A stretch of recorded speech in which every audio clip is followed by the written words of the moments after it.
Baik, selamat datang sampai jumpa ya, selamat datang di Dietetik Penyakit PTM. Kali ini saya akan mengisi mengenai dietetik pada penyakit DM dan komunikasi. Nah, sebelum kita mulai kuliah, mungkin kita bisa mulai dengan berdoa dan membaca Quran Surat Al-Duha terlebih dahulu. Saya persilahkan.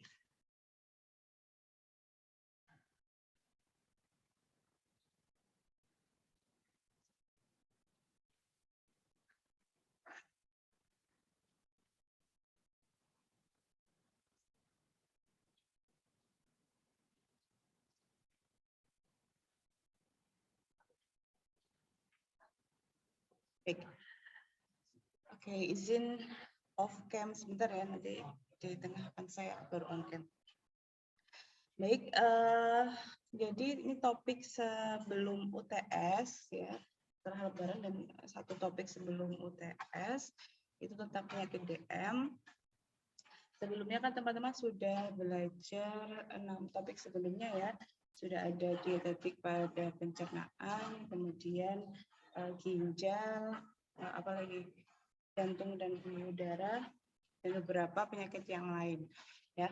Penyakit kita kenal sebagai non-communicable disease atau bahasa Indonesianya dietetik pada penyakit tidak menular ya. Jadi dimaksud di sini penyakit tidak menular ini dikhususkan pada penyakit-penyakit degeneratif gitu ya, Dek ya.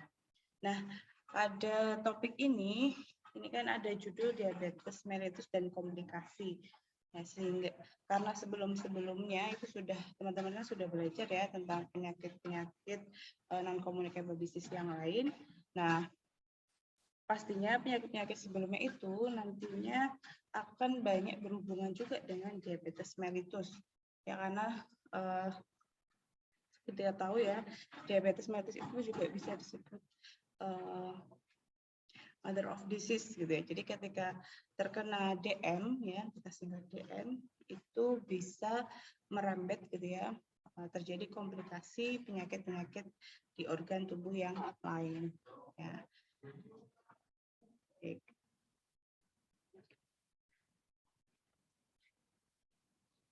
Nah, capaian pembelajaran untuk topik ini adalah diharapkan mahasiswa mampu memahami dan menyusun menu diet pada penyakit diabetes mellitus dan komplikasinya. Ya.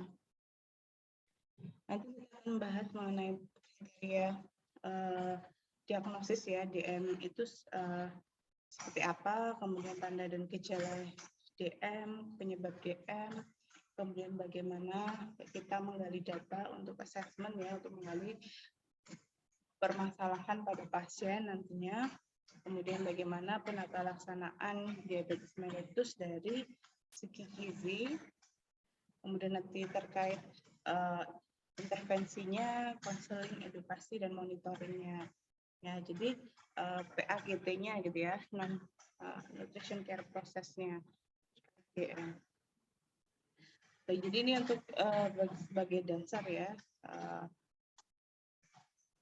sebenarnya lebih ayat yang kita tidak boleh makan lebih-lebihan. Gitu ya.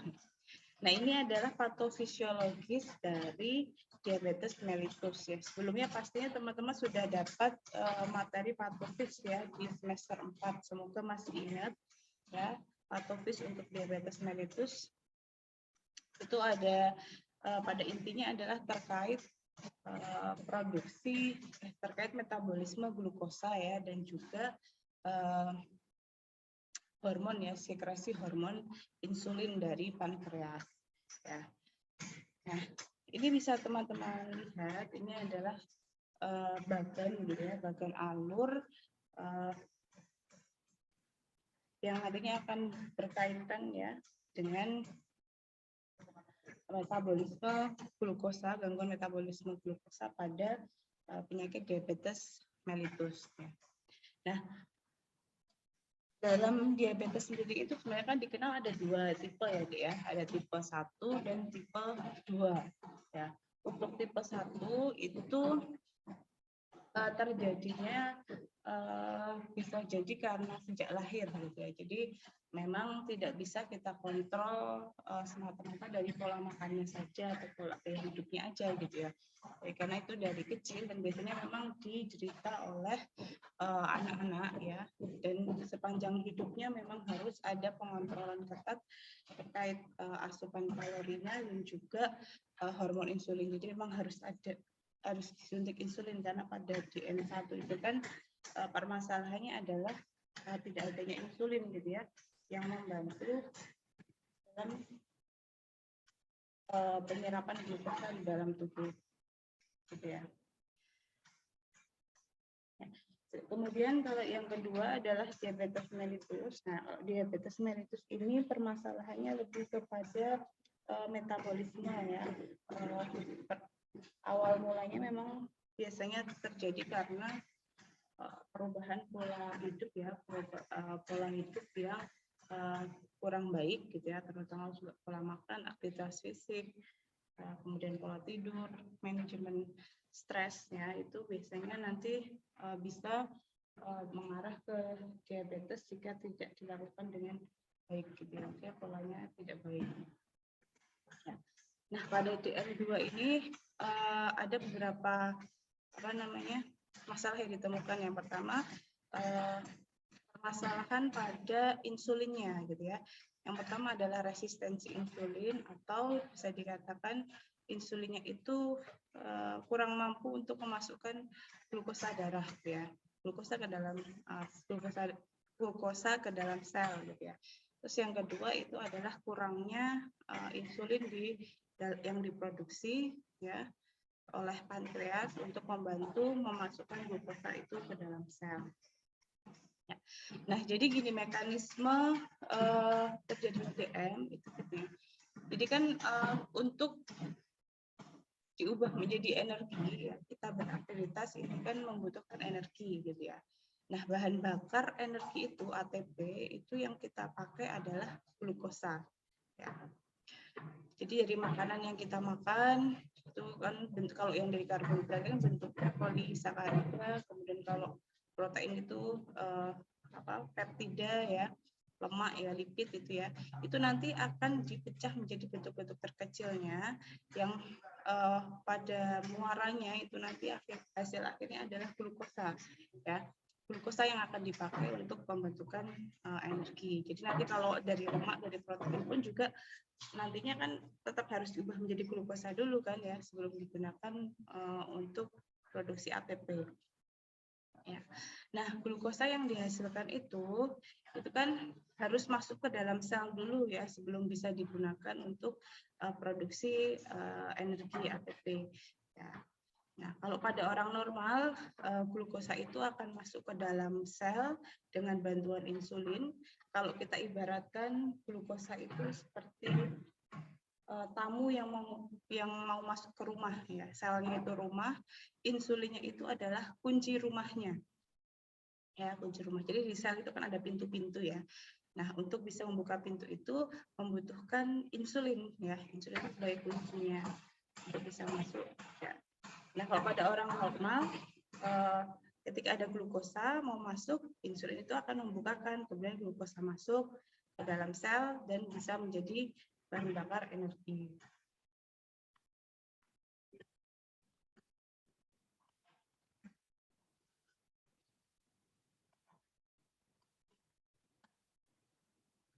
Nah, kalau pada pasien diabetes mellitus atau seseorang dengan gangguan ini ya, metabolisme glukosa ini, yang terjadi adalah tadi dua itu.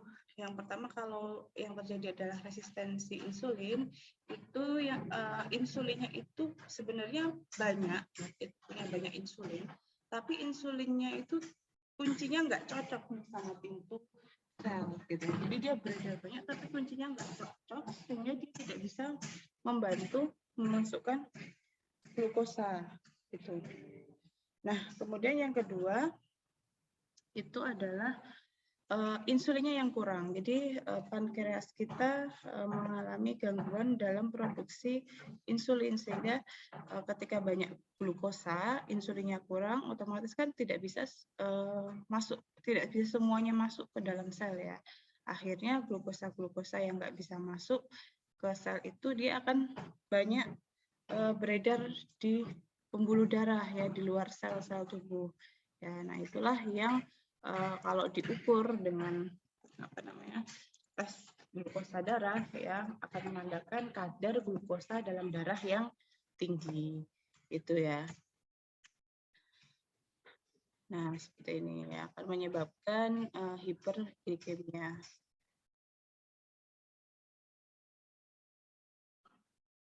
Ini tadi perbedaannya ya, untuk tipe 1 itu yang terjadi adalah destruksi sel beta. Jadi sel beta pankreas yang menjadi tempat produksi insulin itu mengalami gangguan ya, rata-rata biasanya karena ada autoimun, jadi didestruksi, dirusak selnya sehingga tidak bisa menghasilkan insulin gitu ya.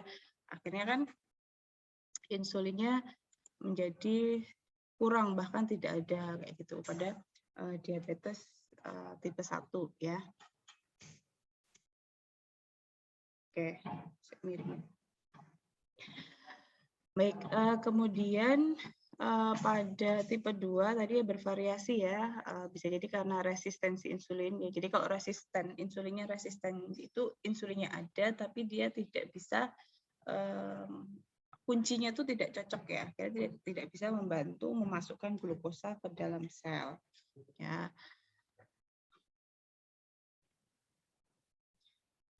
Kemudian juga ada dikenal diabetes gestasional, ini umumnya hanya dialami pada ibu hamil ya, gestasional itu kan saat hamil ya. Dan ini bisa bersifat temporer atau juga bisa permanen gitu ya.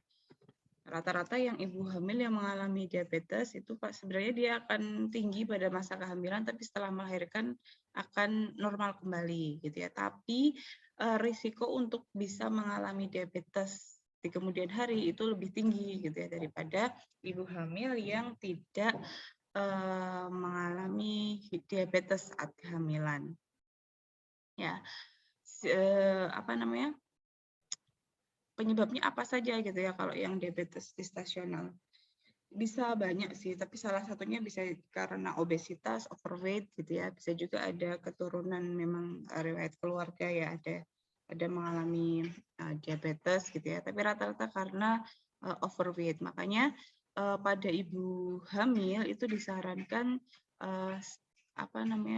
kan ada ini ya, ada target kenaikan berat badannya pada ibu hamil ya. Tidak boleh terlalu banyak gitu ya, tergantung pada status gizi ibu. Kalau status gizi ibu sebelum hamil itu sudah overweight atau obesitas, kenaikan berat badannya juga tidak boleh lebih dari 11 kilo kalau nggak salah ya. Apalagi yang obes ya, nggak boleh lebih dari 8 kilo kalau nggak salah. Karena nanti kalau terlalu banyak kenaikan berat badannya, itu berisiko untuk diabetes gestasional. Makanya teman-teman nantinya ketika menikah kemudian merencanakan kehamilan itu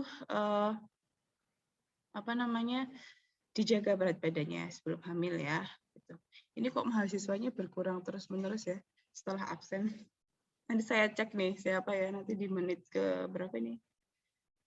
Ini kok jadi 6, tadi 68 jadi 60 ya. Nanti saya cek. Kalau misalkan hanya hadir di awal-awal saja, nanti bisa saya coret dari kehadiran ya. Karena ini penting loh dietetik ini, bukannya saya ini ya, mungkin saya sampaikan ke teman-temannya ya. Karena berkaca pada kakak-kakak kelas yang lain gitu teman-teman, kakak kelas teman-teman gitu. Ketika nantinya PKL, tapi basic dietetiknya itu kurang kuat, masih bingung, bahkan masih ada yang bingung untuk belum bisa menentukan diagnosis, bahkan untuk pengajian asesmen aja juga antropometrinya masih salah-salah. Nanti kalian yang ini ya, yang rugi nanti ketika di PKL, kena marah pembimbing lahan gitu kan. Teman-teman sendiri nanti yang akan mengalami ya. Tapi kalau teman-teman bisa menuntaskan semester 5 dan 6 ini di penyelenggaraan makanan dan juga pencernaan makanan, terus manajemen mutu pengawasan makanan, dan juga dietetik ini dengan baik, insya Allah nanti ketika PKL teman-teman itu akan mudah ya. Nanti jadi teman-teman besok PKL itu sebenarnya bukan sekolah lagi, Dek. Teman-teman itu sudah kerja ketika PKL itu. Hanya saja memang belum dapat ijazah ya. Namanya magang. Itu teman-teman sudah dianggap staff ya, istilahnya pegawai yang nanti akan membantu ahli gizi untuk memberikan asuhan gizinya. Ya. Oke, jadi sini untuk kebaikan teman-teman sendiri gitu ya, mohon bisa disimak dengan baik, dicatat dengan baik, yang penting-penting, dan juga kalau ada yang belum paham bisa ditanyakan benar-benar gitu ya, karena nanti pasti akan banyak menemukan kasus ini ya di titik PTM ini ya. Oke, nah kemudian DM yang lain, diabetes yang lain ini bisa juga terjadi karena adanya diabetes neonatal atau pada bayi. Nah ini umumnya ditemukan pada bayi yang lahirnya besar, ya lebih dari 4 kilo. Ya, ini juga biasanya karena ibunya kelebihan berat badan juga gitu ya, ibunya kelebihan berat badan, bayinya besar gitu ya. Ibunya diabetes gestasional, bayinya juga nanti ikut diabetes ketika lahir ya, onset diabetes of the young ya. Makanya kenapa kok dokter itu pasti akan akan selalu menyarankan ya, memberikan himbauan bahwa jangan sampai bayinya itu lebih dari 4 kilo gitu ya, karena nanti akan berisiko untuk mengalami diabetes. Dan diabetes pada usia muda ini nantinya juga akan berisiko ya mengalami diabetes pada saat dewasa. Ya. Kemudian penyakit endokrin pankreas, ya ini mungkin ada pankreatitis, jadi memang ada penyakit sehingga ada gangguan pada pankreasnya yang menyebabkan produksi insulin itu terganggu ya, otomatis kan nantinya akan mengganggu juga kadar glukosa dalam darahnya. Ya. Kemudian juga ada juga penggunaan obat-obat glukokortikoid pada terapi HIV/AIDS atau setelah transplantasi organ itu kan ada obat-obat tertentu ya yang efek sampingnya adalah bisa menyebabkan hiperglikemia ya, kadar gula dalam darah itu tinggi. Makanya nanti ketika teman-teman menghadapi kasus ya di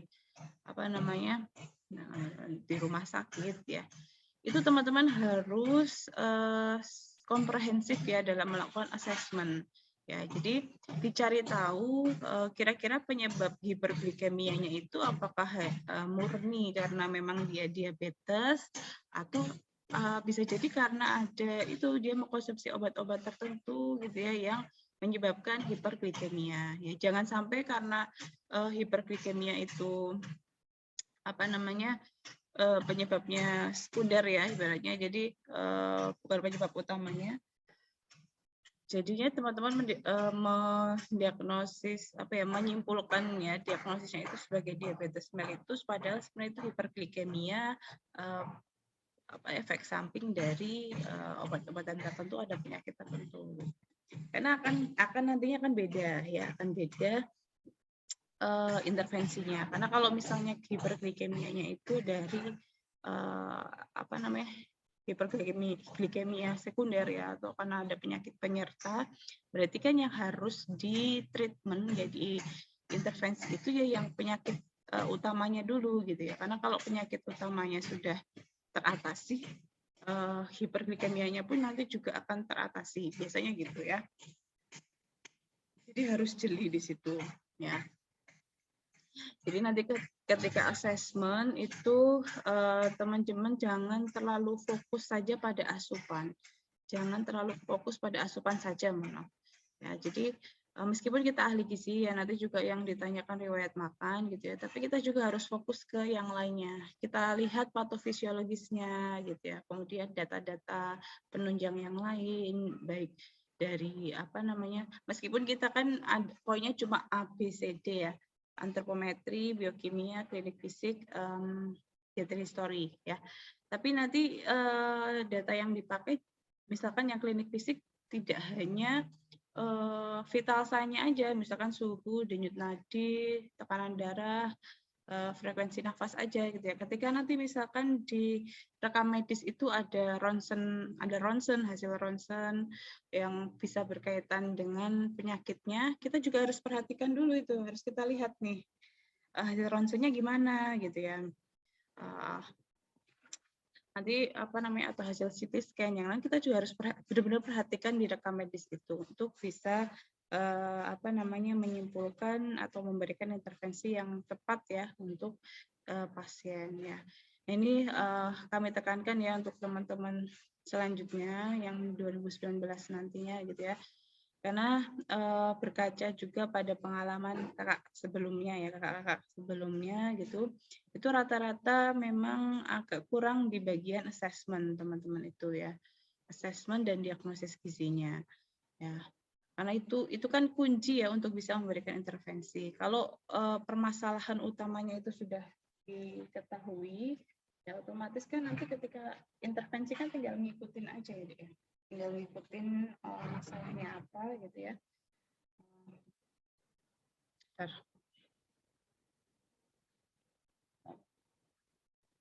ngikutin masalahnya apa. Jadi emang harus diperkuat banget gitu ya di bagian assessment dan juga diagnosis gizinya. Ya. Baik, lanjut. Ini kelihatan nggak? Ketukan ini ya, Dek?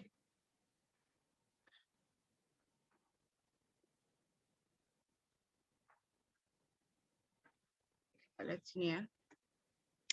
Nah, selanjutnya adalah kriteria diagnosis diabetes. Nah, ini nanti kaitannya dengan hasil laboratorium ya, hasil laboratorium.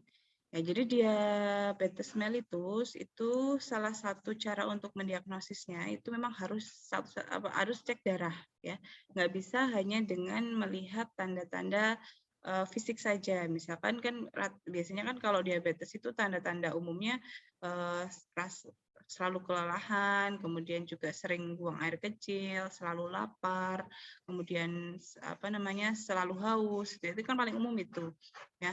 Kemudian penurunan berat badan yang berlebih dalam waktu yang cepat itu biasanya tanda-tandanya seperti itu. Ya, tapi jika menemui tanda-tanda tersebut, kita tidak bisa langsung mendiagnosis ya begitu saja, tapi harus dicek dulu labnya dan ngecek labnya ini pun juga nggak bisa hanya satu kali. Ya, karena kalau hanya satu kali bisa jadi memang kebetulan saja gitu ya. Jadi harus beberapa kali ya, beberapa kali kalau nggak salah sih selama 3 bulan berturut-turut misalkan hasilnya tetap sama atau misalkan dalam waktu sebulan ya dengan beberapa kali pemeriksaan beda hari gitu ya. Itu baru bisa disimpulkan apakah seseorang itu mengalami diabetes atau tidak. Ya. Nah, hasil laboratorium apa saja yang bisa digunakan untuk mendiagnosis diabetes ya. Yang pertama adalah glukosa darah puasa ya. Kemudian glukosa plasma 2 jam setelah TTGO, tes toleransi glukosa oral ya, dan HbA1c. Ya, ini dicamkan ya. Ini. Nah, yang pertama adalah glukosa plasma puasa. Ini saya ambil dari Perkeni ya, Dek. Yang terbaru itu Perkeni 2021 kalau nggak salah. Perkeni 2021 belum ada perubahan ya, masih sama seperti ini. Ya. Jadi yang paling akurat itu adalah glukosa plasma puasa ya. Yang paling tidak akurat itu adalah glukosa plasma sewaktu. Jadi kalau tanpa puasa, tanpa ada apa sebelumnya dicek gitu ya, itu namanya sewaktu. Itu nggak bisa untuk diagnostik karena bisa jadi habis makan banyak, gula darahnya lagi tinggi gitu ya. Nah itu kan bias ya. Jadi yang dipakai adalah glukosa plasma puasa. Sebelum dicek itu pasien diminta untuk puasa sekitar 8 sampai 12 jam sebelum tes ya. Maksimal 12 jam. Kalau terlalu lebih dari 12 jam itu juga tidak bagus karena nanti glukosanya bisa jadi turun sekali atau malah naik banget gitu ya. Jadi idealnya 8 jam ya atau 8 sampai 12. Angkanya adalah kalau diabetes itu kalau angkanya lebih dari 126 mg per desiliter ya. Kemudian yang kedua, setelah tes ini, makanya biasanya kalau tes untuk diabetes itu pagi-pagi, jadi puasanya tuh saat malam ya, sebelum tidur itu udah nggak makan, sama tidur kan nggak makan apa-apa ya, dihitung 8 jam setelahnya, kemudian pagi-pagi tes glukosa puasa, setelah itu makan ya, makan atau diberikan makanan yang beban glukosanya itu sekitar 75 gram atau setara dengan roti tawar 3 sampai 4 lembar ya. Itu makan, kemudian 2 jam setelahnya itu dites lagi. Ya, dikatakan diabetes itu jika kadarnya lebih dari 200 mg per desiliter. Kenapa kok 2 jam? Ya karena itu tadi proses pengosongan lambung, terus metabolisme ketika glukosa itu diserap ke dalam darah gitu ya. Setelah dari makanan yang kita makan itu kan memerlukan waktu ya sekitar 2 jam gitu ya. Makanya disebut 2 jam setelah TTGO atau 2 jam postprandial atau 2 JPP ya, 2 JPP. Nah, itu ya. Terus kalau glukosa sewaktu misalkan lebih dari 200 mg dengan keluhan klasik ya yang tadi itu ya. Nah, itu bisa juga dikatakan diabetes, tapi itu bukan tidak dianjurkan untuk untuk diagnostis. Jadi ini kalau misalkan teman-teman mau penelitian tentang diabetes ya, kemudian harus cek glukosanya. Ceknya juga harus glukosa puasa ya, jangan yang sewaktu, karena kalau sewaktu itu nanti akan bias. Nah, caranya gimana? Itu tadi pagi-pagi. Jadi pasien sasaran itu diminta puasa dulu ya sebelum malam sebelumnya itu, terus pagi-pagi dicek gitu. Kemudian yang ketiga adalah HbA1c ya. Jadi HbA1c itu adalah glukosa yang melekat pada hemoglobin ya. Nah, ini memang pemeriksaannya biasanya lebih mahal daripada pemeriksaan yang lain gitu ya, tapi dinilai lebih akurat ya karena HbA1c ini bisa menggambarkan kondisi ini naik turunnya kadar glukosa darah selama 3 bulan terakhir. Ya, kalau kurva ya grafik naik turun glukosa darah kita itu stabil ya, cenderung stabil dalam angka yang normal, itu nanti angka HbA1c-nya ya rendah ya, kurang dari 5,7 pastinya harusnya. Tapi kalau lebih tinggi dari 6,5% ya, HbA1c-nya itu menandakan dalam 3 bulan terakhir itu kadar glukosa darah seseorang atau pasien itu tidak baik ya, bisa jadi tidak teratur ya, kadang tinggi, kadang rendah, atau cenderung teratur tapi kadarnya tinggi terus gitu ya. Nah, itu nanti akan terdeteksi di HbA1c. Makanya ini bagus ya untuk mendeteksi bagaimana riwayat ya glukosa darah sebelumnya. Tapi memang pada kondisi tertentu seperti anemia, hemoglobinuropati, riwayat transfusi darah terakhir ini ya. Ini bisa mempengaruhi, kemudian gangguan fungsi ginjal ya, ini bisa mempengaruhi HbA1c untuk alat diagnosis gitu ya. Tapi umumnya itu lebih bagus gitu ya. Nah, ini juga harus laboratorium tertentu yang bisa memberikan diagnosisnya ya. Sebentar.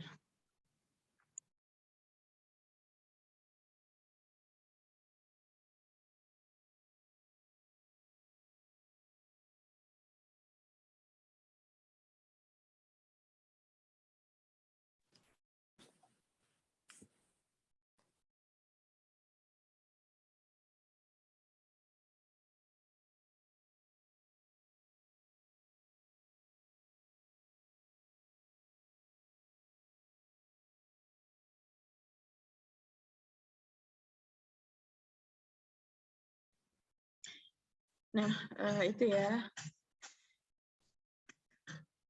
Ini kadarnya. Yang normal ini prediabetes, ini diabetes.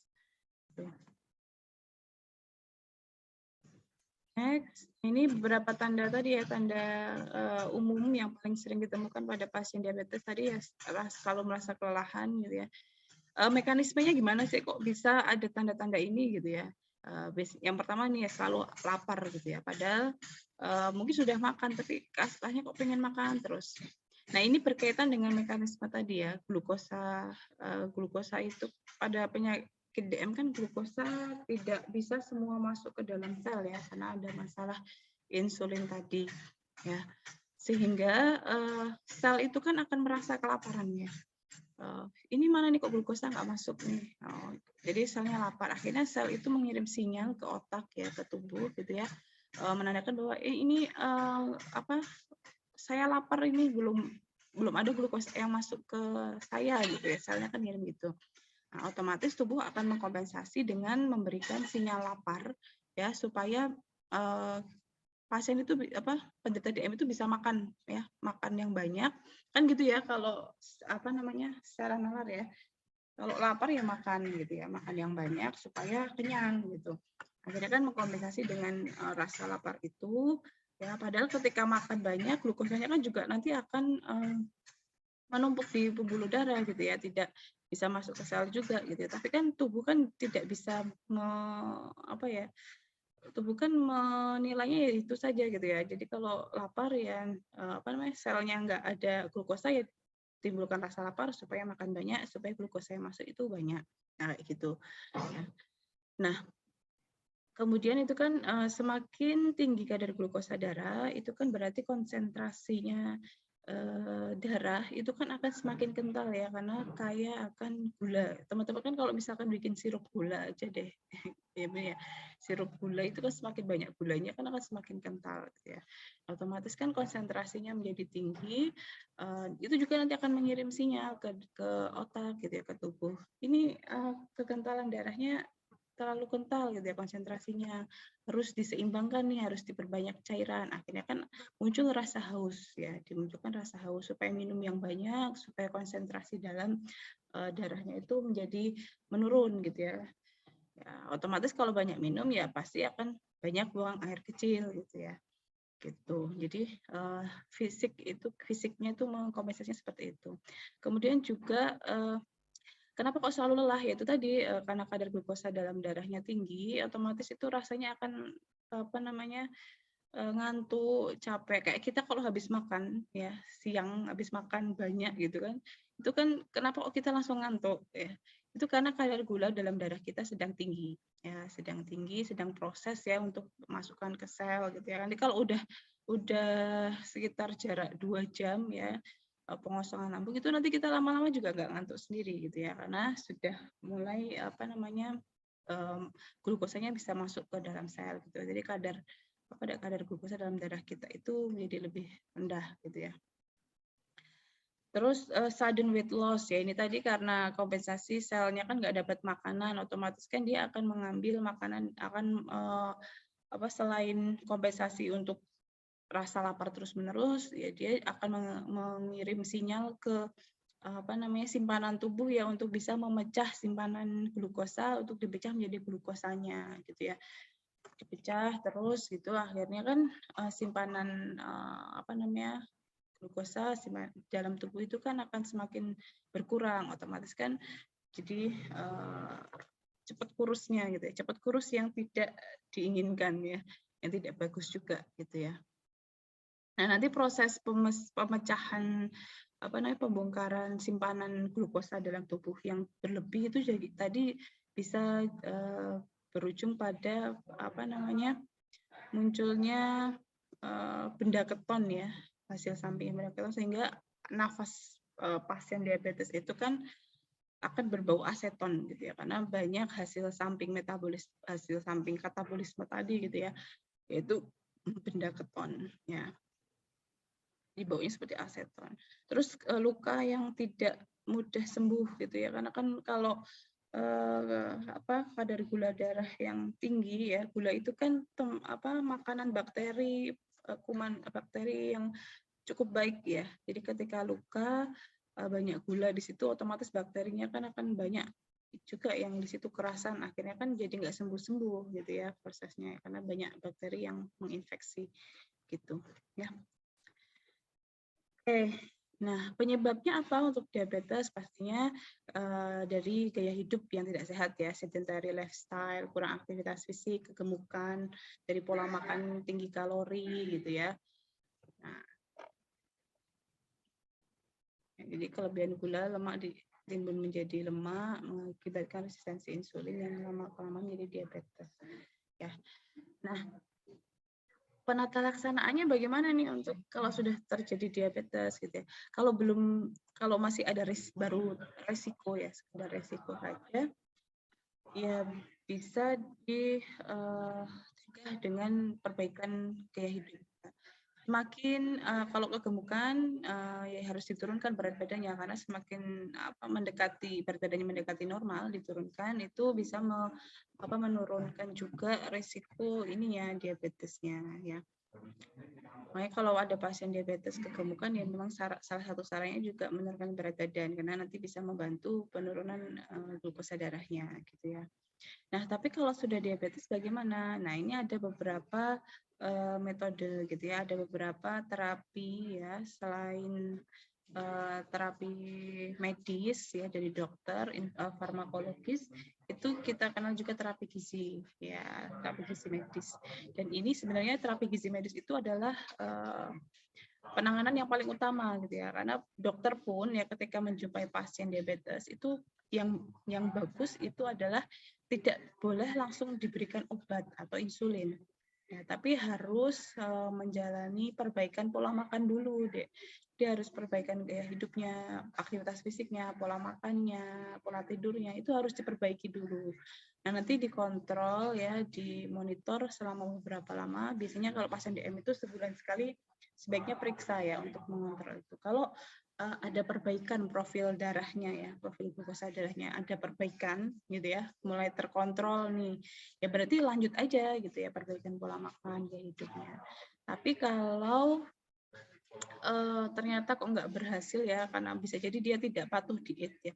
Jadi kunci utama dari permasalahan ini ya diet khusus itu adalah sebenarnya kepatuhan diet. Kalau dia patuh sama diet yang disarankan ya, pola makan yang disarankan ya harusnya ada perbaikan gitu ya, harusnya ada perbaikan. Kali memang si diabetesnya itu sudah sangat buruk sekali gitu ya, metabolismenya, misalkan pankreasnya sudah nggak bisa menghasilkan insulin yang cukup lagi gitu ya, itu memang harus ada intervensi farmakologisnya, entah obat ataupun suntikan insulin ya gitu. Tapi yang paling utama dulu adalah pengaturan pola makan, karena nanti ketika misalkan sudah diberikan obat pun ya, pola makannya itu juga harus diatur, tetap diatur, nggak boleh terus jadi leha-leha nih karena sudah minum obat atau suntik insulin nih gitu ya. Tetap harus pengaturan pola makan, karena diabetes itu kaitannya dengan pola makan ya, benar-benar yang harus diatur ya. Nah, oke, sebelum kita ke ke intervensinya, kita urut ya ABCD ya, NCP Nutrition Care Process itu kan ADME ya, Assessment, Diagnosis Gizi, Intervensi, Monitoring, Evaluasi. Nah, kita mulai dari assessment dulu ya, karena kunci dari intervensi itu ya kita harus bisa mengakses atau menggali permasalahan dari pasien itu apa saja gitu ya. Assessment. Nah, pertama adalah dari antropometrinya pastinya. Kalau dari antropometri itu kita mau tahu apa sih, Dek? Kira-kira untuk tahu masalah apa ya kalau dari antropometri? Status gizi bukan, Bu? Ya, oke. Status gizi ya, bentar. Oke, jadi benar kita harus tahu nih status gizi pasien itu seperti apa ya ketika masuk rumah sakit. Apakah dia berisiko untuk malnutrisi atau dia itu overweight atau dia obesitas gitu ya. Karena itu nanti kan yang akan mempengaruhi kita memberikan asupannya bagaimana. Kalau dia berisiko untuk malnutrisi nanti kan dari screening ya, dari screening malnutrisi. Jadi pasien datang kita screening dulu tergantung usianya ya. Nanti metodenya kan macam-macam, screening dulu apa dia ada risiko malnutrisi atau enggak ya. Nah, kemudian nanti diukur antropometrinya untuk tahu ya dari status gizi. Nah, untuk mengukur antropometri kita juga lihat pasien gitu ya. Kalau nanti di rumah sakit pasiennya masih bisa berdiri, ya kita bisa nih diminta untuk menimbang berat badan sama ukur mikrotois. Tapi kalau pasiennya udah bed rest, nggak bisa pindah-pindah, otomatis kan kita harus pakai estimasi ya, BB estimasi ataupun TB estimasi ya. Makanya kita harus mencari data apa saja. Yang pertama misalkan berat badan aktualnya sebelum masuk rumah sakit itu berapa, terus menimbang terakhir itu berapa, ya nanti dihitung BB idealnya. Karena nanti untuk perhitungan kebutuhan energi pada pasien DM itu kita pakai BB ideal ya, atau adjusted body weight ya kalau sangat obes, sangat terlalu overweight atau obes gitu ya. Terus juga tinggi badan, nanti pakai estimasi itu ada rentang lengan, tinggi lutut, panjang ulna. Nah, ini teman-teman coba mungkin mengkaji ya, cari tahu kira-kira yang paling akurat menggambarkan tinggi badan sesungguhnya itu yang mana gitu ya. Kalau nggak salah kan kemarin PSG sudah ya, sudah praktek belum ini? Walaupun online, sudah praktek belum Dek? Menghitung ya. Kira-kira yang paling mendekati tinggi badan sebenarnya yang mana?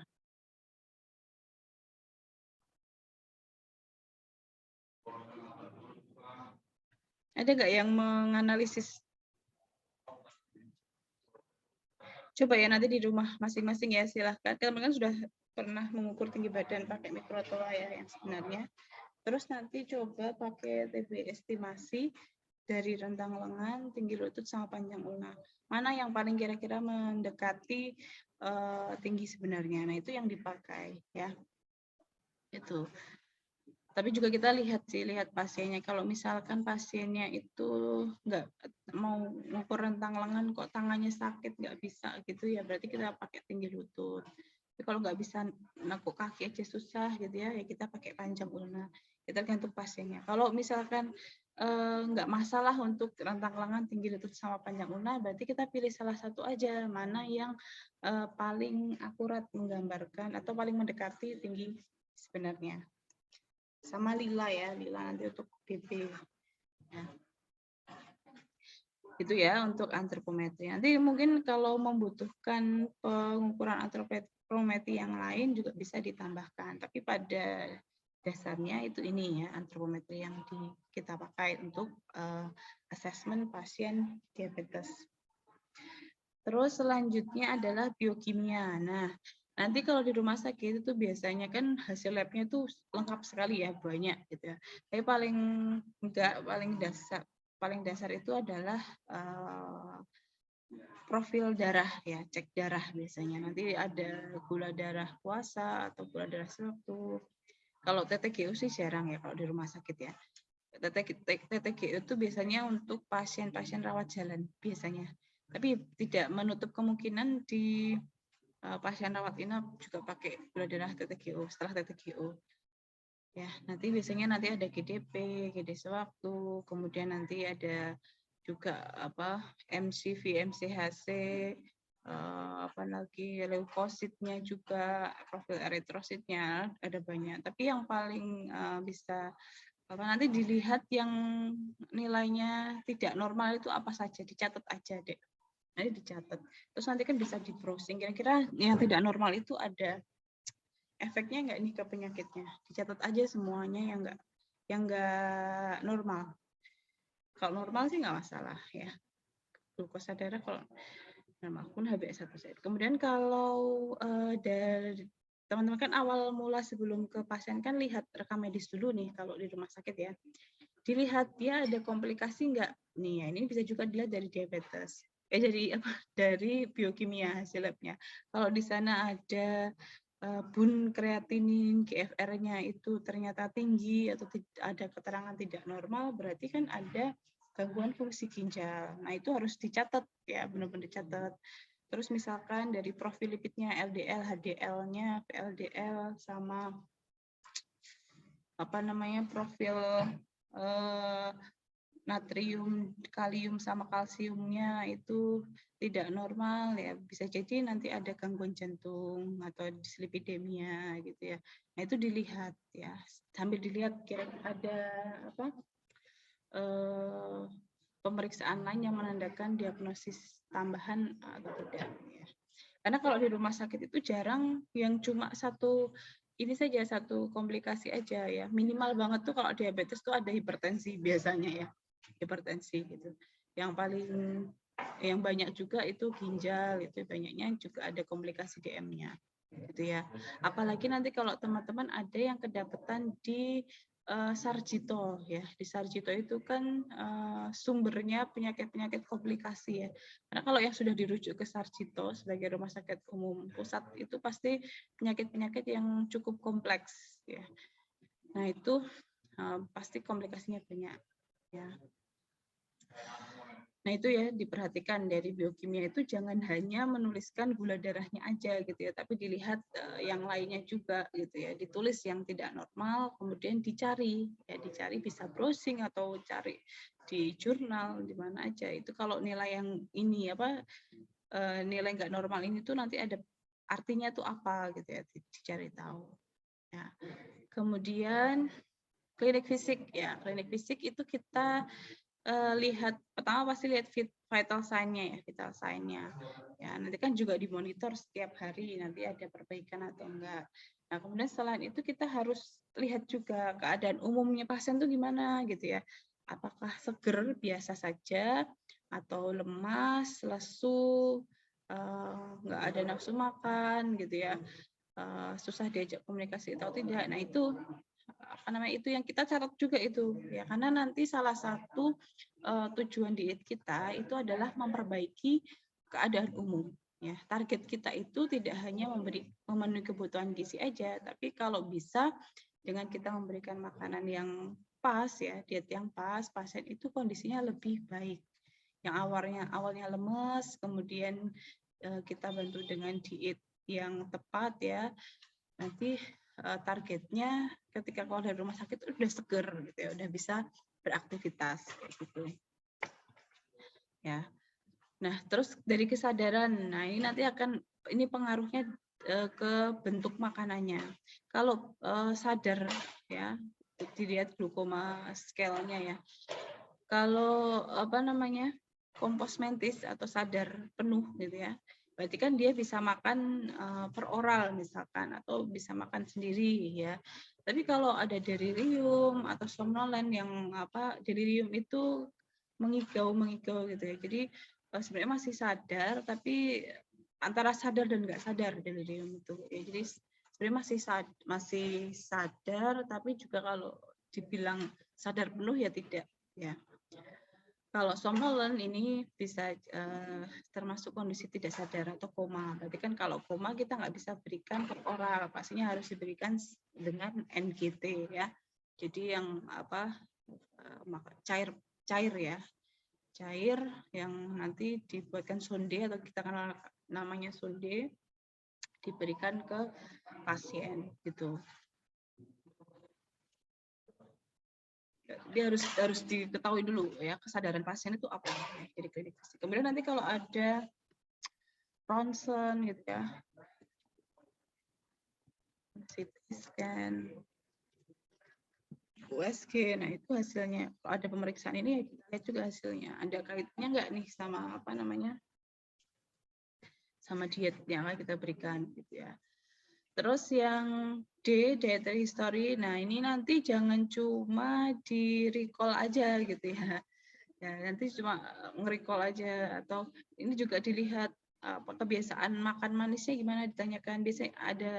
Jadi kita itu menanyakan riwayat makan itu tergantung pada penyakit pasien. Ya, makanya kenapa kok kita itu perlu tahu banget patofisiologi patofisiologi penyakit ya. Karena kita tahu gitu ya, beberapa penyakit tertentu itu kan ada pantangan makanan tertentu juga yang menyebabkan gitu ya. Misalkan kalau diabetes kan kaitannya dengan makan makanan manis, terus makanan tinggi kalori gitu ya. Nah, ditanyakan ada kebiasaan makan atau minum manis enggak gitu. Misalkan biasanya kan kalau bapak-bapak sukanya minum kopi atau teh manis gitu setiap hari harus ada. Nah, itu kan bisa menjadi catatan ya. Terus pola makan terkait asupan kalori. Nah, ini kita bisa lihat bisa dengan FFQ ya. FFQ atau SQ-FFQ itu kalau makan tuh biasanya apa? Ya, berapa kali yang makan makanan manis tinggi kalori itu berapa kali gitu.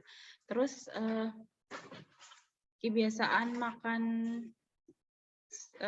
asupan makan beberapa 24 jam sebelumnya itu apa saja gitu ya, atau recall-nya juga bisa beberapa hari sebelum masuk rumah sakit itu apa gitu ya, untuk mengetahui intake asupannya itu mencukupi atau enggak Itu kalau asupan recall 24 jam itu sebenarnya kaitannya ya apa? Kalau cuma sekali itu ya cuma pengen tahu aja nih sebelum masuk rumah sakit itu dia makannya cukup apa enggak ya. Tapi kalau mau tahu kebiasaan sebelumnya apakah memang dia itu makannya tinggi kalori terus atau kurang terus, ya itu kita harus dari SQ FFQ ya. Nggak bisa dari recall aja. Ya. Nah, kemudian juga ditanyakan kebiasaan makan keluarga gimana nih, gitu. Ternyata kalau di keluarga itu setiap sekali makan itu harus banyak gitu ya. Makan yang disediakan itu banyak sekali dan fast food banyaknya gitu, junk food yang disediakan. Nah itu apa? Itu yang nanti akan kita pertimbangkan gitu ya. Nah, terus pantangannya ya, pantangan makan, alergi makan, itu kita tanyakan juga dia ada pantangan atau enggak ya. Kalau sekiranya pantangannya itu tidak berdasarkan apa ilmiah gitu ya, hanya ke budaya setempat dan tidak baik ya kita berikan edukasi. Tapi kalau memang pantangannya itu ada kaitannya dengan alerginya, itu berarti kita juga harus mempertimbangkan nanti gitu.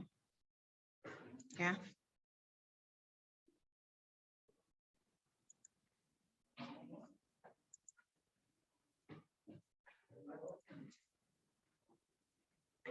Oke, itu ya untuk asesmennya.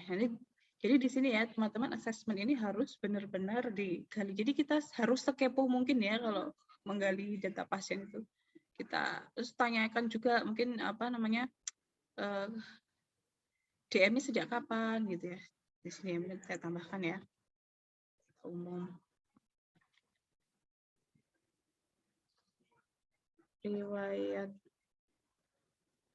Riwayat terkena DM sejak kapan? Terus apa namanya? Kira-kira penyebabnya apa gitu ya?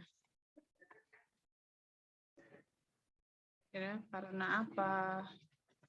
Misalkan pasiennya ngomongnya sesuai dengan teori ya kita catat. Tapi kalau hanya perkiraan saja ya kita apa namanya? Kita gali yang lain gitu, kira-kira dari pola makannya atau pola hidupnya, pola aktivitas fisiknya, fisik, jam tidur, aktivitas sehari-hari, terus apa namanya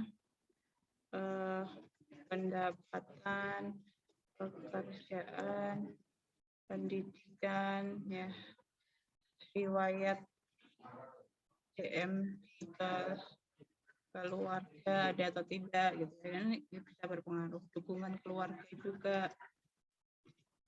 jadi dia ada masalah keluarga yang menyebabkan stres ya, hingga kadar gula darahnya tinggi, itu juga bisa.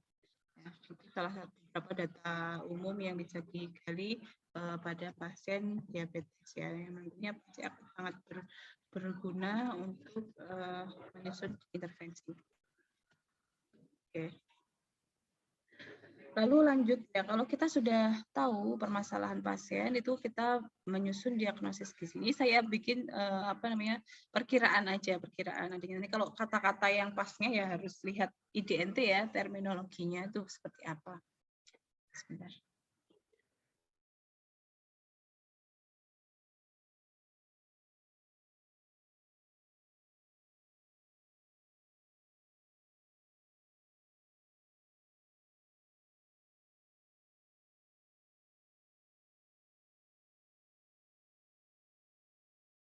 Kalau dari intake itu mungkin biasanya terkait asupan oral ya. Intake itu kan berarti asupan makanannya. Apakah tidak ada kuat atau ada asupan kalori yang berlebih gitu ya. Untuk klinik itu pastinya ada perubahan nilai laboratorium ya. Jadi kan pasien itu apa ada nilai laboratorium yang tidak normal sehingga itu bisa kita masukkan sebagai diagnosis. Ada juga yang pembatasan karbohidrat. Saya lupa, saya belum ini masuk klinik atau ini ya, nanti coba dicek ya. Kalau salah bisa dikoreksi. NC perubahan atau malnutrisi juga, misalkan tadi di hasil screening dia malnutrisi pasien, itu bisa dimasukkan di sini karena nanti untuk kita intervensi ya. Terus behaviornya mungkin bisa karena kurangnya informasi, ketidakpatuhan akan diet yang diberikan, atau belum siap menerima perubahan pola hidup gitu misalnya. Saya juga nanti belum lihat ini yang saya ingat ya, sekitaran ini untuk diagnosis. Nanti akan saya lengkapi ya untuk melihat di DNT ya, supaya berbasis ilmiah. Ya, itu ya sekitaran itu untuk diagnosis gizinya. Nah, untuk diagnosis gizi itu memang kita harus lebih spesifik ke permasalahannya ya. Kira-kira kalau di rumah sakit kita kan nggak bisa mengatasi semua permasalahan pasien, tapi yang paling urgent ya lebih dulu itu yang mana. Nah, kalau DM itu kan pastinya akan kaitannya dengan asupan kalorinya ya, supaya ada pembatasan kalori ya, dan juga misalkan ada malnutrisi berarti kan nanti ada ini. Terus perubahan nilai laboratorium ya, pastinya karena tujuan kita kan menurunkan kadar glukosa darahnya gitu atau profil lipidnya gitu. Berarti kan ada kaitannya nanti dengan perubahan nilai laboratoriumnya ya. Jadi lebih spesifik gitu ya ke permasalahan yang bisa kita atasi dalam waktu singkat di rumah sakit gitu. Ya. Oke, ini untuk terapi gizinya. Ya, itu tujuannya tadi ya umumnya itu ini menormalkan kadar gula darah, mencapai BB normal ya. Kalau ada ada lipid yang tidak normal ya normal lipid darah, tapi setidaknya kita memperbaiki keadaan untuk keadaan umum.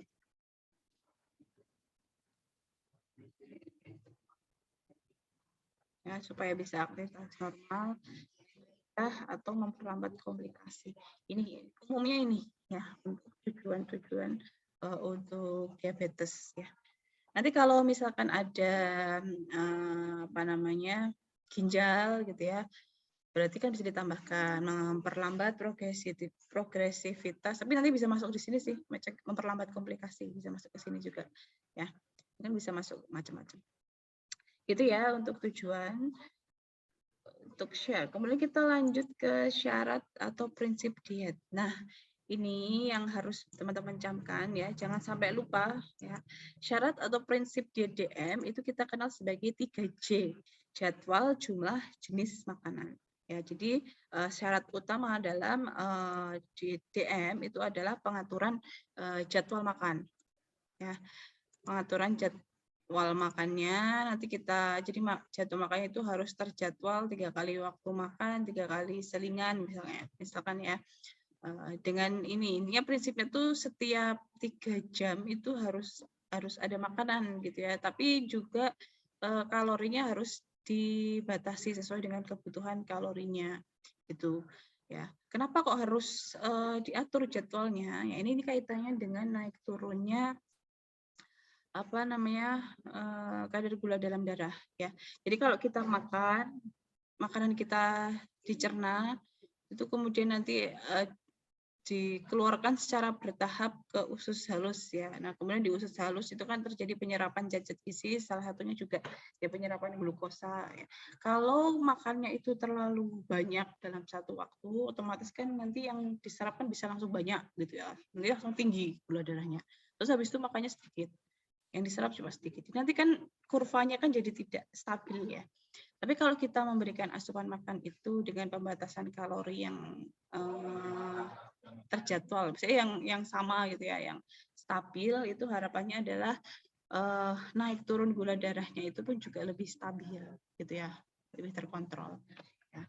Jadi terbagi makanan utama dan snack atau selingan. Kemudian yang kedua jumlah. Nah, ini nanti terkait perhitungan kebutuhan gizinya ya. Energinya, protein, lemak, karbohidrat, dan zat gizi yang lain. Nanti kita belajar cara menghitungnya. Kemudian jenis makanannya, pemilihan jenis makanan. Ya, ini yang penting juga. Pada pasien DM itu sebenarnya ada beberapa makanan yang harus dibatasi dan ada yang boleh gitu ya. Misalkan pada karbohidrat.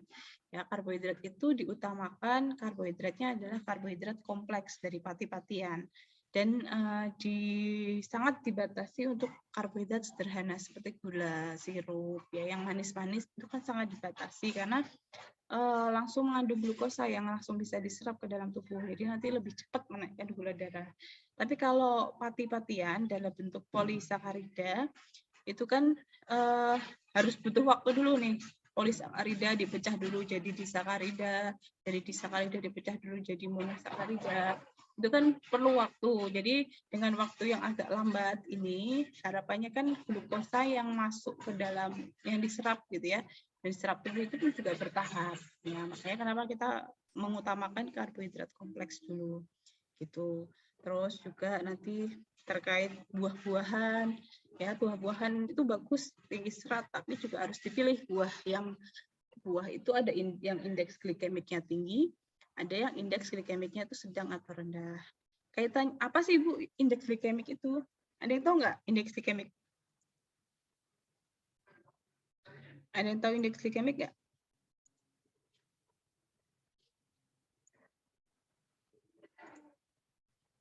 Ada yang bisa cerita indeks glikemik itu apa? Ayo, pernah dengar belum deh?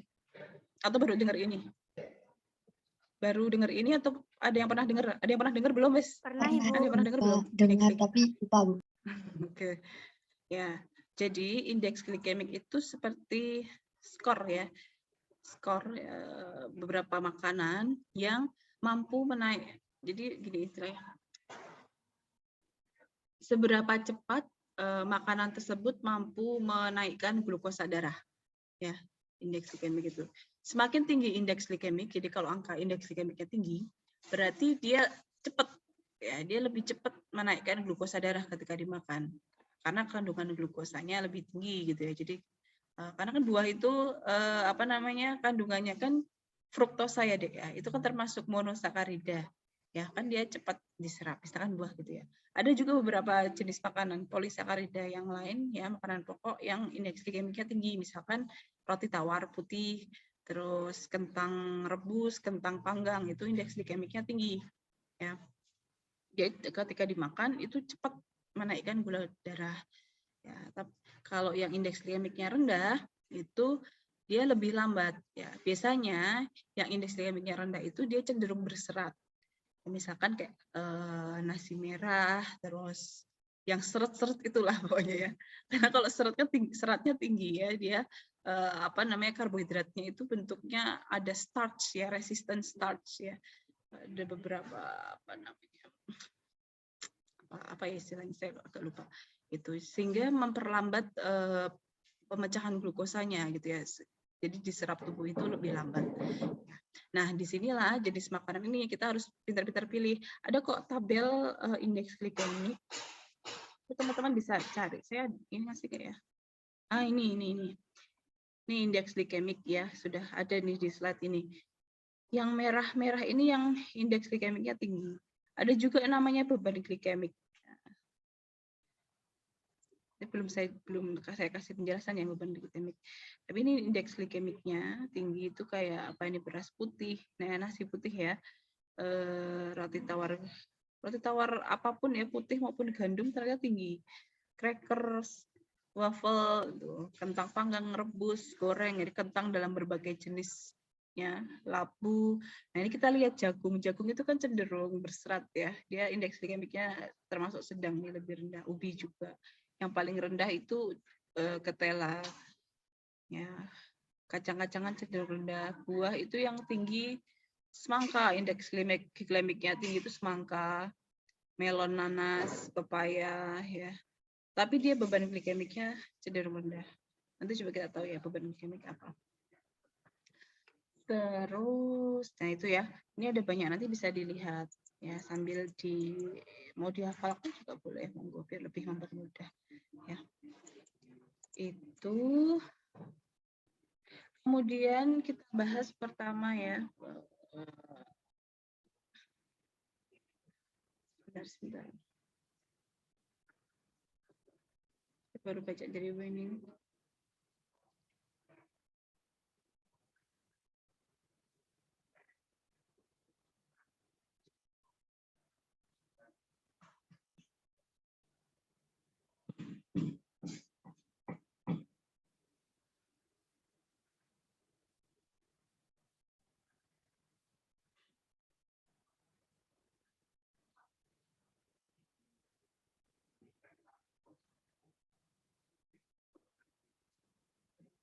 Bentar ya.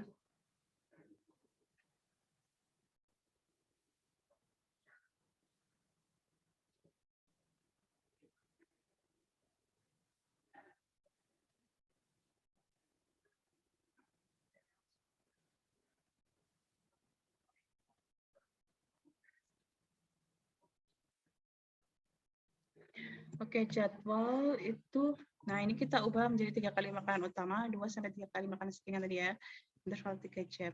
Nah, untuk pembagian kalorinya itu bisa seperti ini, makan pagi 20% dari total kalori, makan siang 30% total kalori, makan sore 25% total kalori, ya, ini. Atau kalau memang aktivitas sehari-harinya itu sama, ya ini kan kalau untuk yang aktivitas, misalkan siang itu kan biasanya aktivitas banyak, jadi diberikan kalorinya yang tinggi. Tapi kalau aktivitasnya itu cenderung sama, gitu pagi, siang, sore kok sama aja, bisa juga kita langsung pukul rata. Jadi pagi, misalkan 2100 kilokalori ya, kita pukul rata bagi 3, 700 kilokalori ya per waktu makan. Nah, 700 kilokalori itu dibagi 500-nya untuk makanan utama, 200 kilokalorinya untuk snack. Nah, bisa kayak gitu ya, mungkin lebih mudah ya.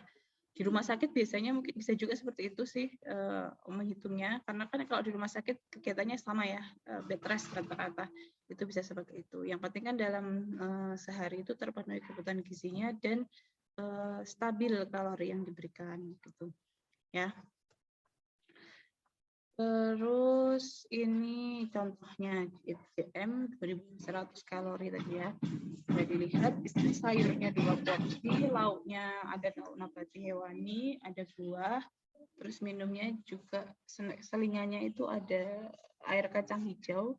Nah, kalau mau manis sebaiknya pakai gulanya bukan gula pasir ya, bisa seperti gula diet, seperti mohon maaf sebut merek kayak Tropicana Slim atau Diabetasol itu kan ada gula ini ya, bisa pakai itu, tapi juga harus terbatas ya, tidak terus sesuka hati gitu ya, secukupnya aja.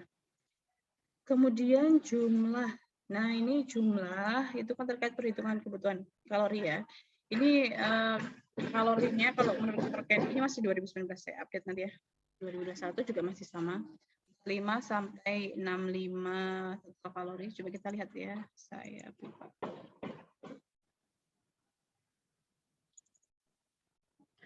Ya, terus proteinnya mana sih?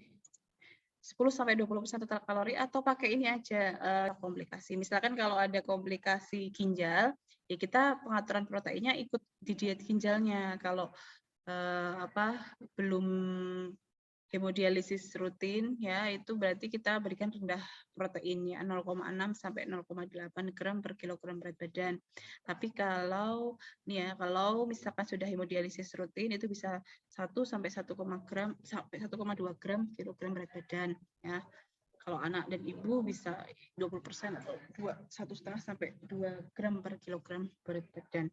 Dan sumber proteinnya itu juga dipilih yang baik ya, misalkan dari seafood, daging tanpa lemak, ayam tanpa kulit, kayak gitu ya. Oh ya, sebentar.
Oke, lanjut ya. Kita lanjut ke perhitungan nih. Terus lemaknya itu 20 sampai 25%. Kalau maksimal sih 30 masih oke, tapi tidak diperkenankan lebih dari 30% ya. Biasanya kan kita ngaturnya protein dan diutamakan, apalagi kalau misalkan ada dislipidemia, berarti kan dipilih jenis makanannya ya. Lemaknya bukan lemak yang jenuh, tapi lemak-lemak tidak jenuh. Ini perbandingannya ya. Yang dibatasi seperti daging berlemak, susu full cream gitu ya. Vitamin mineral, nah ini kalau ada HT, DMHT itu berarti kan natriumnya dibatasi ya. Terus seratnya diutamakan tinggi karena serat itu bagus untuk mengontrol kadar gula dalam darah ya. Gulanya juga ini nih. Ya, pemanis boleh tapi sesuai dengan ADI accepted daily intake. Jadi lihat nih di kemasannya kan di sini ada nih per hari itu berapa anjurannya ya, tidak. Ini fruktosa tidak dianjurkan pada penyandang DM karena dapat meningkatkan LDL. Nah, betul ya. Jadi buah-buahan tadi ya, itu meskipun buah itu sumber serat, tapi dia akan mengandung fruktosa. Sedangkan fruktosa yang terlalu banyak itu nanti akan disimpan di tubuh dalam bentuk lemak. Jadi fruktosa itu kalau disimpan dalam tubuh itu dalam bentuk lemak. Dan nanti bisa menyebabkan kadar trigliserida tinggi, LDL-nya tinggi gitu ya. Oke, tapi meskipun tidak ada alasan menghindari makanan seperti buah dan sayuran yang mengandung fruktosa alami, tapi tetap ya buah-buahan juga caranya jeruk sekilo gitu ya. Ya itu kan juga nanti over ya secukupnya aja lah ya 3 gitu atau mentok-mentok 4 porsi itu masih oke gitu ya. Itu tetap sesuai dengan jadwalnya. Oke, nah selanjutnya adalah kita menghitung kebutuhan kalorinya ya. Untuk bisa menghitung, ini rumusnya tuh ini ya. Jadi rumus pada kebutuhan energi pada penyakit M itu berbeda. Kita tidak pakai Mifflin, nggak pakai Harris Benedict, tapi kita pakai per Kenny ya, per Kenny 2021. Ya, jadi kita pakai dasarnya adalah per Kenny, Persatuan Ahli Endokrinologi Indonesia ya. Oke, nah ini caranya adalah BMR ditambahkan koreksi aktivitas, ditambah koreksi stres, dikurangi koreksi usia. Nah, hitungnya gimana? BMR-nya ini kita pakainya BB ideal. Ini caranya gampang. Kalau laki-laki itu 30 kilokalori dikalikan berat badan ideal, wanita itu 25 kilokalori per kilogram berat badan ideal. Jadi dikalikan berat badan ideal. Tinggal ini aja, jadi BMR-nya kalau misalnya beratnya 50 kilo ya 30 kali 50 kilo gitu ya kalau laki-laki. Ini lebih gampang ya. Terus pakainya BB ideal ini ya. Kalau laki-laki wanita itu kan 90%. Kalau laki apa? Ya, ini wanita. Wanita.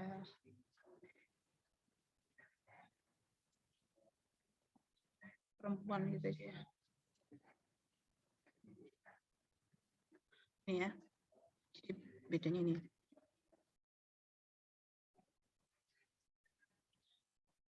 Oke, terus setelah ketemu berat badan ideal, kita mencari BMR gitu ya. Atau kalau misalkan persentase BB ideal, persentase BB sekarang dibagi dengan BB ideal itu lebih dari 120%, itu kita pakai AIBW. Ya, rumusnya belum saya cantumkan. Nanti bisa cari sendiri ya, AIBW, Adjusted Ideal Body Weight. Terus ya ini koreksi aktivitasnya itu juga beda dengan yang biasanya ya. Jadi ini istirahat itu katakanlah bed rest. Kalau pasien di rumah sakit cenderung stres, jadi kita bisa pakai ini. Tapi kalau pasiennya udah mau pulang, udah aktivitas sehari-hari ya kita sesuaikan gitu ya kebutuhan gizinya di saat konseling gitu ya. Jadi ini, nah ini pun juga sebenarnya kan contoh ringan sedang itu gimana sih? Ini kita lihat juga ya, misalkan gurunya itu ya guru yang pada umumnya kerja di kantoran. Tapi kalau guru olahraga yang juga aktivitasnya banyak gitu ya, pastinya kan dia bisa masuk sedang. Terus di sini kan mahasiswa itu masuk di sedang. Nah ini kita lihat dulu nih, ya, yang dimaksud mahasiswa di sini adalah mahasiswa yang aktivitasnya tuh luar biasa ya, berangkat jalan dari kos jalan kaki, kemudian nanti kampusnya yang besar, jadi pindah gedung itu jalan kaki lah banyak, terus ada aktivitas-aktivitas tambahan setelah kuliah gitu ya. Nah, itu masuk di sedang. Tapi kalau di pandemi sekarang itu kan mahasiswa online ya, di kos aja ya kita ya, di kos gitu atau di rumah dari pagi sampai sore di depan laptop ya, itu nggak bisa masuk sedang, dia masuknya ya ringan. Ya, jadi kita sesuaikan aja kira-kira gitu ya, di kira-kira ya. Nah ini misalkan pasiennya istirahat bed rest ya kita ambil 10% dari BMR-nya ya. Terus stresnya ini stres metabolik ya. Jadi stres metabolik itu terkait metabolisme. Kalau diabetes pasti dia ada stres metaboliknya. Karena gini, ketika kadar gula dalam darah itu tinggi, itu kan bisa menimbulkan stres oksidatif, ada muncul radikal bebas dan lain-lain ya pastinya yang bisa melukai jaringan-jaringan sekitar. Nah, ada inflamasi di level sel kayak gitu ya. Nah, itu kita bisa ambil 10%. Tapi kalau diabetesnya itu cenderung berat gitu ya, sampai mungkin hampir koma atau apa namanya ada operasi juga, lukanya besar. Nah, itu bisa masuk di berat ya gitu. Jadi tergantung kondisinya ya. Terus koreksi usia. Koreksi usia itu menandakan semakin tua usia itu BMR-nya itu kan berkurang, jadi harus dikurangi. Ya, ini rentang usianya ini. Ya, jadi kalau di contoh perhitungannya, misalkan pasien IRT 41 tahun, tinggi badannya 160, IRT kan berarti ibu rumah tangga ya, ibu ya, cewek, perempuan. BB idealnya berarti kan 160 kurangi 100 kali 0,9, 54 kilo, dikalikan ini ya, dapat sekian. Koreksi aktivitasnya, ya karena ibu rumah tangga masuk ringan ya, 20% kali BMR. Kemudian koreksi stresnya karena ada diabetes tadi ya, 10% yang ringan, sekian. Usianya, oh ini salah ini 51, ya. Ya ini ya, masuknya 51, berarti minus 5, ya 5%-nya sekian. Nah, kita masukkan aja 130, 27 ini. Nah, dapatlah sekian kebutuhan pasien 1.700 kilokalori gitu. Ya, sampai di sini bisa dipahami? Sampai sini bisa dipahami? Bisa Bu, insyaallah Bu. Ya. Oke, tadi yang jenis juga sudah dijelaskan ya. Jadi kalau bulan Ramadan itu gimana? Nah, ini kalau kemarin ya kita kan sudah ya, kalau untuk pasien DM yang boleh puasa nggak sih gitu ya? Karena kan makannya harus teratur. Nah, ini tergantung kondisinya. Kalau pasiennya itu cenderung terkontrol gula darahnya gitu ya. Misalkan gula darah 2-CBP-nya itu masih di bawah 200, terus tanpa injeksi insulin, mestinya masih ringan lah, IDM ringan, itu bisa puasa dengan pengaturan makannya. Makan siang itu, buka puasa itu ibaratnya makan siang ya. Habis tarawih itu makan malam, terus sahur itu makan pagi, terus nanti juga ada snack-snack gitu ya setelah tarawih gitu ya, setelah buka puasa. Nah itu bisa seperti itu, tapi harus dikontrol ya gula darahnya. Untuk konseling gizinya diutamakan pada pasien DM itu ya kita beritahu apa namanya perubahan pola hidup yang harus diterapkan pasien itu apa aja, terus IDM itu prinsipnya apa, kita kasih tahu aja Bu, prinsipnya itu 3J. Jadwal makan itu harus teratur ya, sesuai yang diatur oleh ahli gizi, dibuatkan. Jenis makannya juga harus dipilih yang tadi kita jelaskan. Terus jumlahnya, nah ini jumlahnya ini mungkin kita jelaskan lebih sederhana lah ya, maksudnya 3 kali waktu makan itu setiap makan berapa porsi, berapa centong nasi, harus ada sayurnya, ada lauknya satu, lauk hewani satu, lauk nabati satu. Atau kalau misalnya bisanya nabati aja ya nabatinya double, bisa 3 gitu ya, atau 4 porsi tempe gitu misalkan ya. Terus sayurnya juga ada gitu, simpel aja tapi yang penting ada komponennya gitu ya. Makannya juga harus tepat waktu gitu ya. Kemudian juga dihimbau untuk aktivitas fisik ya, nggak harus yang berat-berat, misalkan jalan kaki ringan aja setiap hari, setiap pagi habis subuhan, atau misalkan sore-sore gitu ya jalan kaki muter dusun gitu ya, atau stretching ringan. Intinya tetap harus ada aktivitas fisiknya. Terus bisa juga ikut grup DM kayak gitu kan, ada bisa di rumah sakit gitu ya. Kemudian nah ini interaksi obat dan makanan ini kadang juga luput dari pemantauan mahasiswa ya. Jadi besok PKL pun atau bekerja besok, teman-teman tadi harus memperhatikan obat yang diberikan kepada pasien. Bisa jadi obatnya itu mempengaruhi dietnya gitu ya. Kadang misal ada tadi ada pada pasien HIV itu kan dapat glukosteroid, glukokortikoid apa sih tadi ya, ya itu bisa menaikkan glukosa darah. Ya berarti kan nanti kita sambil komunikasi sama dokternya, misalkan ternyata kok bisa meningkatkan gula darahnya itu terlalu tinggi, berarti bisa nggak ya dok, jadi agak diturunkan dulu obatnya, atau selama proses penyembuhan ini obatnya dikurang dulu supaya dietnya itu bisa diatur lebih baik dulu. Nanti jadi komunikasi sama dokter. Jadi kita harus tahu di situ ya. Ya, oke. Nah itu mungkin teorinya. Kita coba latihan ya, contoh soal. Ini saya ambil dari kasus PKL kelas apa namanya? Tahu gambaran kasusnya itu di mana? Ya, coba dibaca. Ini ada 2 sih. Ada, saya bikinnya gimana ya? Coba dibaca dulu. Kira-kira dari data ini dulu deh. Ada permasalahan apa yang harus kita antisipasi dari pasien?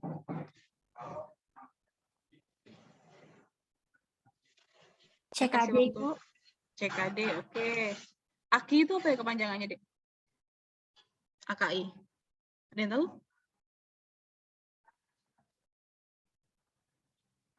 Teorinya belum saya kasih sih. Nanti sama saya setelah UTS. Ada yang tahu AKI apa? Acute kidney injury. Ya, acute kidney injury atau gangguan ginjal, penyakit ginjal akut. Ya, jadi tiba-tiba dia ada gangguan fungsi ginjal, ya, bisa jadi nanti langsung tahapannya ke gagal ginjal juga bisa, ada yang step stage awal juga bisa. Jadi itu namanya acute kidney injury, DD. DD itu diagnosis banding. Jadi terkadang itu kan gejala-gejala tanda-tanda penyakit itu mirip-mirip ya, mirip-mirip. Nah, ini di sini dituliskan AKI, DD, CKD. Jadi acute kidney injury, diagnosis bandingnya chronic kidney disease. Jadi gagal ginjal kronis, ya, penyakit ginjal kronis. Jadi dari angkanya itu sebenarnya sudah masuk stage-nya agak lanjut gitu ya, tapi ini baru saja terjadi. Jadi nanti bisa jadi AKI-nya itu ternyata mengarah ke kronis gitu ya. Tapi yang di sini kita lihat pasien ada gangguan fungsi ginjalnya, ya. Nah ini terus apa lagi selain CKD? Kira-kira kalau dari kondisi fisik keluhan pasien ini nanti aktivitasnya istirahat, ringan, sedang, berat? Berat, Ibu. Aktivitasnya ringan, Ibu. Aktivitasnya ringan. Nah, ringan atau istirahat ya, karena nggak bisa jalan, otomatis kan pasien akan berbaring aja. Kalau dari asupan makannya, kira-kira yang perlu kita waspadai ya, nanti apanya?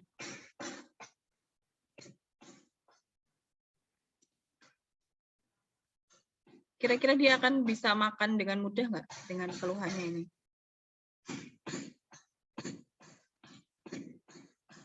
Kurang bisa, Ibu, karena pusing berputar, mual. Ya, jadi ada mual dan muntah ya. Nah ini nanti kita harus lebih aware ya. Bisa kita berikan mulai dari bubur dulu ya. Kita berikan bubur, bentuk makanannya ya, makanan lunak. Kalau misalnya bisa habis banyak, nah kita tanyakan bisa makan nasi enggak. Kalau malah bisa makan nasi, kita usahakan naik tekstur. Tapi di sini kan kita pantau biasanya 1 kali 24 jam diberikan bubur dulu ya. Kalau asupannya bagus, kita bisa naikkan teksturnya gitu. Terus di sini gula darahnya kan bisa tinggi sekali ya, 400 sampai 500. Pasien ada rutin mengkonsumsi obat. Kalau misalnya pasien habis minum obat, terus kita lihat dari ininya ya, coba kita lihat nilai laboratoriumnya. Oke, ini yang nggak normal apa kira-kira? HB, Ibu. HB-nya berapa? Terus apa lagi?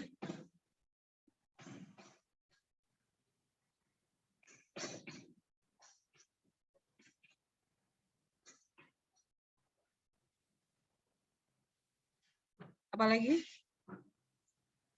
Ureanya normal nggak? Urea sama kreatinin ini menandakan apa? Adanya gangguan ginjal, Bu.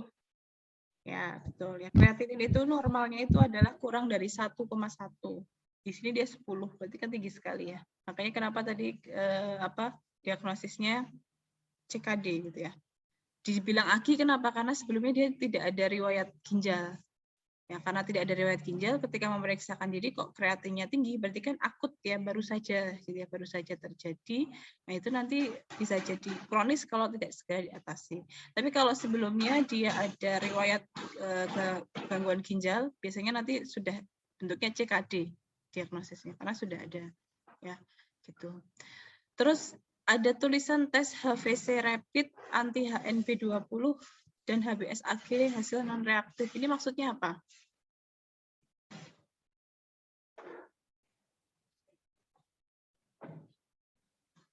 Ada yang tahu?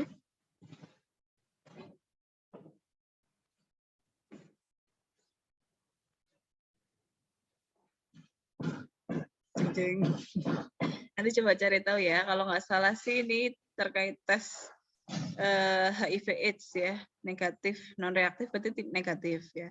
HBsAg ini terkait ini gangguan hati ya, hepatitis gitu ya. Ini juga non reaktif berarti negatif ya. Tidak ada masalah. Oke. Terus dari vital sign-nya ada yang nggak normal kah?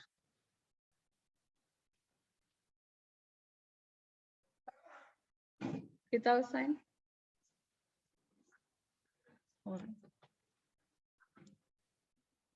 Vital sign-nya ada yang nggak normal? Tekanan darah, Ibu. Ya, tekanan darahnya tinggi ya. Berarti nanti pasien dapat diet apa? Rendah garam. Rendah garam. Oke. Berarti kira kemungkinannya di sini kan nggak ada keterangan pasien itu hemodialisis ya. Baru akan hemodialisis ya kan. Berarti proteinnya berapa dikasihnya?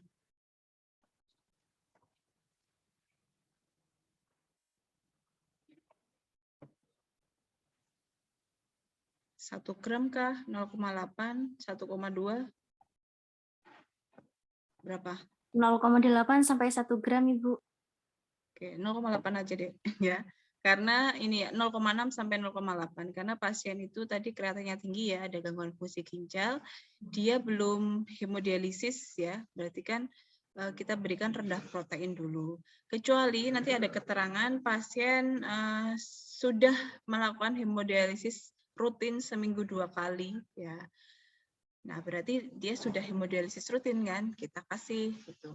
Nah, ini kan dia baru akan hemodialisis. Nah, nanti ketika misalkan di rumah sakit ya, di rumah sakit pasien sudah menjalani hemodialisis ya. Misalkan hari kedua pasien hemodialisis selama nanti akan seminggu, berarti saat dia hemodialisis itu kita berikan proteinnya 1 sampai 1,2.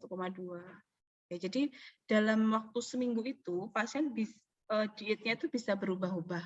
Ya, nggak cuma diet DM rendah garam, rendah protein terus ya, tapi tergantung intervensi yang dia dapat juga sama kondisi pasien juga. Kita bisa mengubah.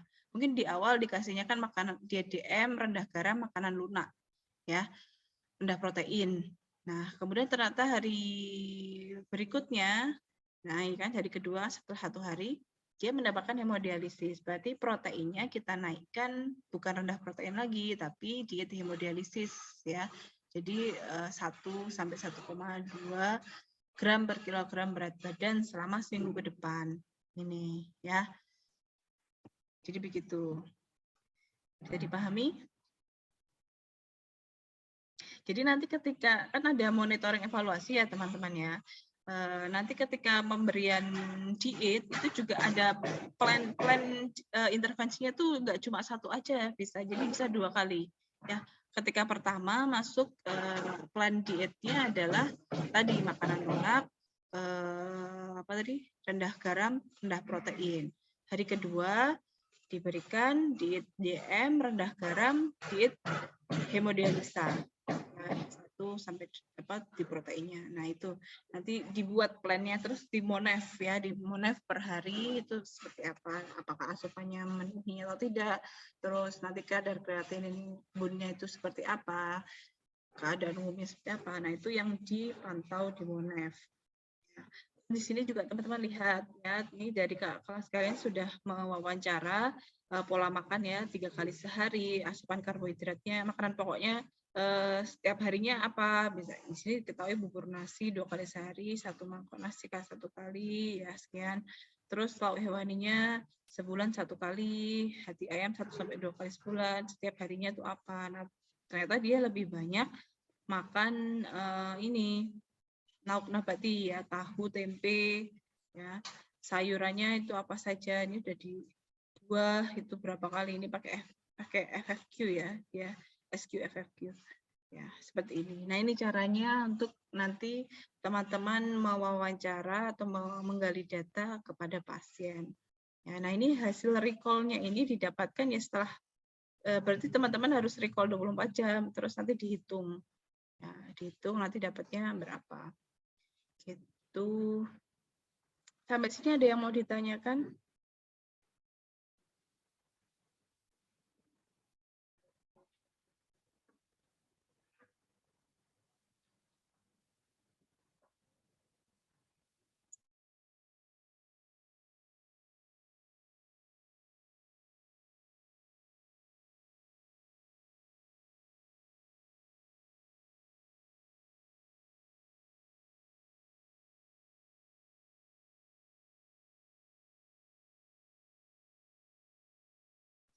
Ada yang mau ditanyakan, Dek?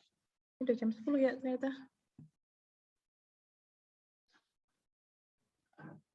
Nggak ada? Semoga dipahami ya. Amin gitu ya. Semoga nanti juga bermanfaat untuk teman-teman ketika praktek ya PKL maupun nantinya bekerja. Jadi intinya kesimpulannya adalah ketika teman-teman